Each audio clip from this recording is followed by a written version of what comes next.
first. So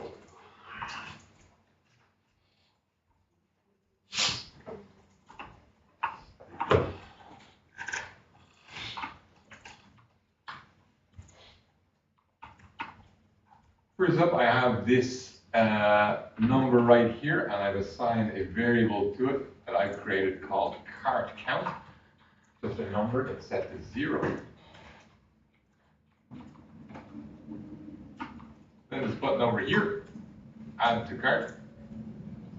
I've created an interaction on it to set a variable. So on click, it's going to set the variable to cart count. It takes the target value of cart count and adds on a 1 to it every time you click.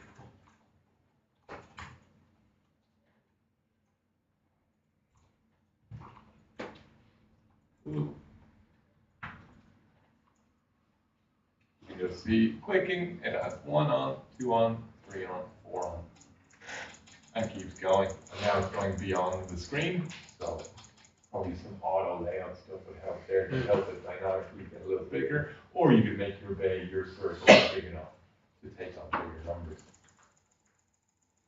People rarely have 50 items in their bag, but certain websites, Temu, for example, anyone shopped on Temu, you kind of can't help but get up there. Anyway, to create that, first I just created an icon. I use Iconify. I'll delete both of these.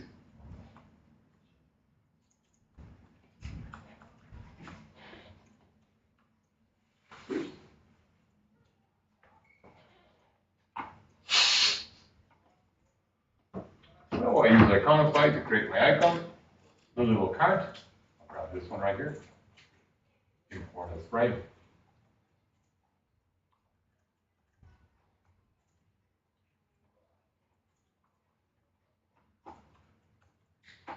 The little number is just a text object number.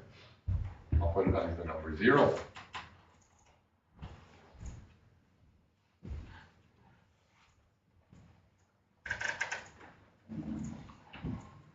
I'll keep it big. You can see it changing. Big number 0.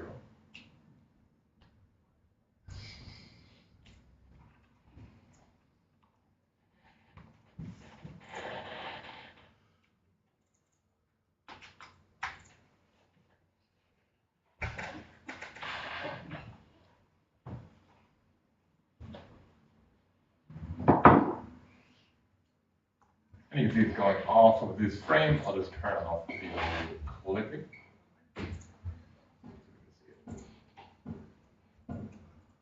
So MDI cart, that'll be my item to interact with, and then I'll have a button to create the interaction.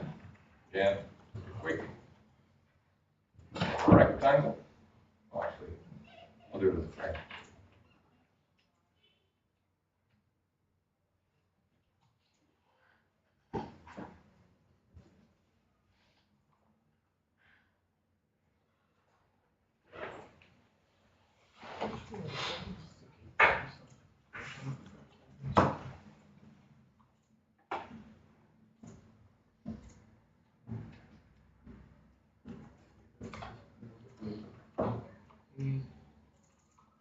Very big font.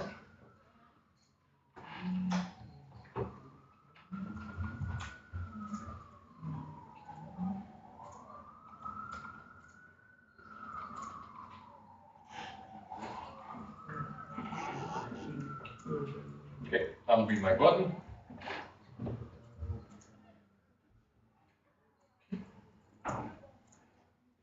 I'll give it a quick name.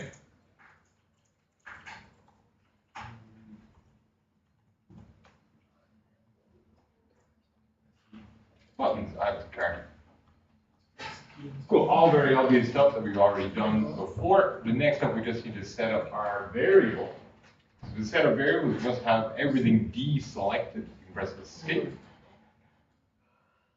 And you'll see right here we have local variables. So nothing is selected. have local variables, which will be grayed out unless you've added variables.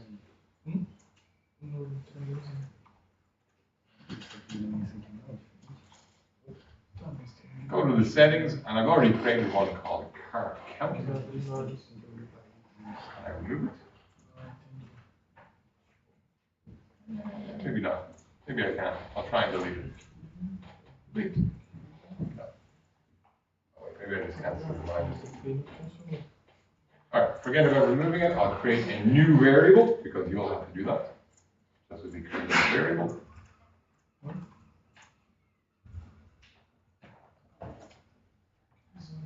So similar to Twine, we have number, string, and Boolean as a variable that we can change. We also have color as a variable we can change. A new one just for figures. This works the same way as in Twine. We can apply strings. We can change strings. So things like the input, when we want to add autocomplete, you can have onClick and change the input to autocomplete, or we can give little tips there. In this one, I just want to update a number for the number of items in my cart. And then this variable, like in Twine, is a Figma-wide variable. You can come back to it later when you're checking out. And go, oh, you have 18 items in your cart. Let's check out based on that. I'll create one called a number. I'll call it items in cart. And you can set a value by default. By default, I'll say 0. We enter this website, we have nothing in the cart. Variable created. Now we just need to apply that variable to say what that variable is.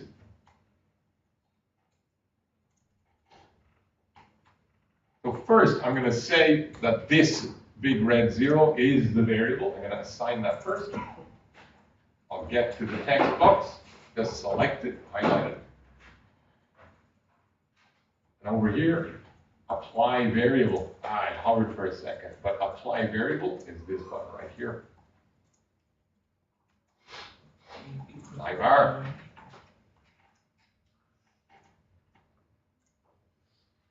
You can see I've got two of them, items in cart and cart count. I'm going to select the one I just created, items in cart.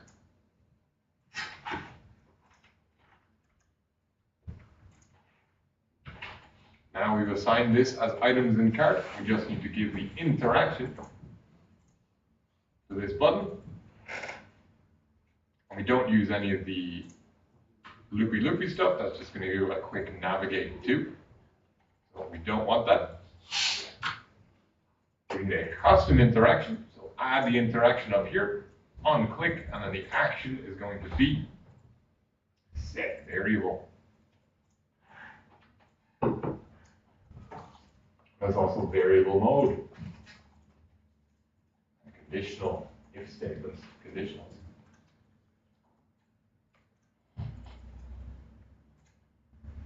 So I say set variable. I look for the variable on the screen. Items in cart is the one I want.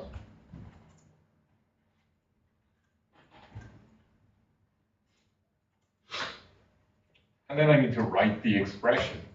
So this can kind of trip you up. You can just start writing 1 plus 1. And it's going to say, no. Oh, wait, no, it did. It did 1 plus 1. It allowed me. Well, that's confusing.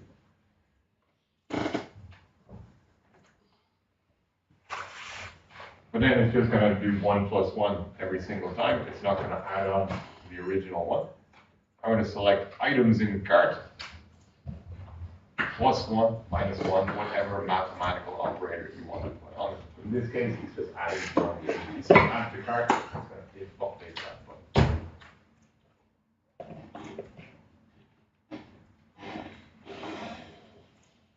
And that's it. Set up, ready to go. I'll just bring both of these into my frame, my work.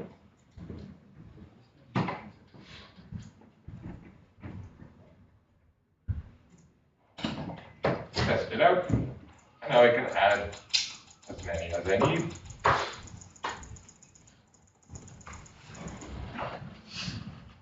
And you can reuse that variable again. We should do more. We're going to do more with variable and conditional stuff. We're going to build on what we did in Twine as well next week.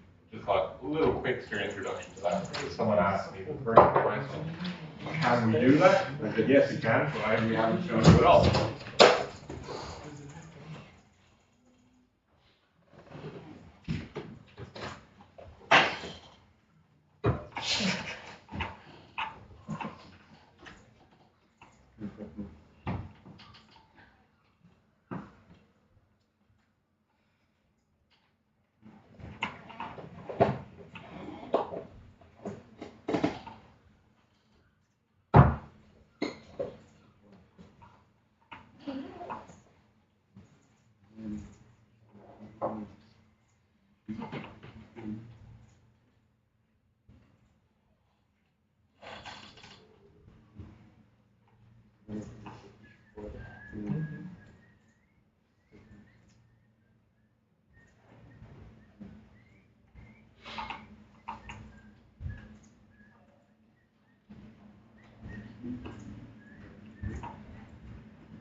All updating at the same time.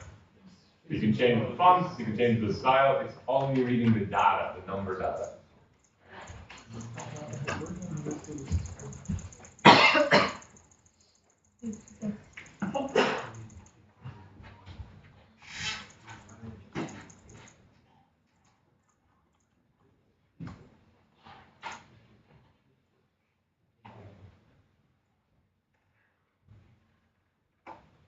Anyway, short little thing, no less than, yeah, I'm done.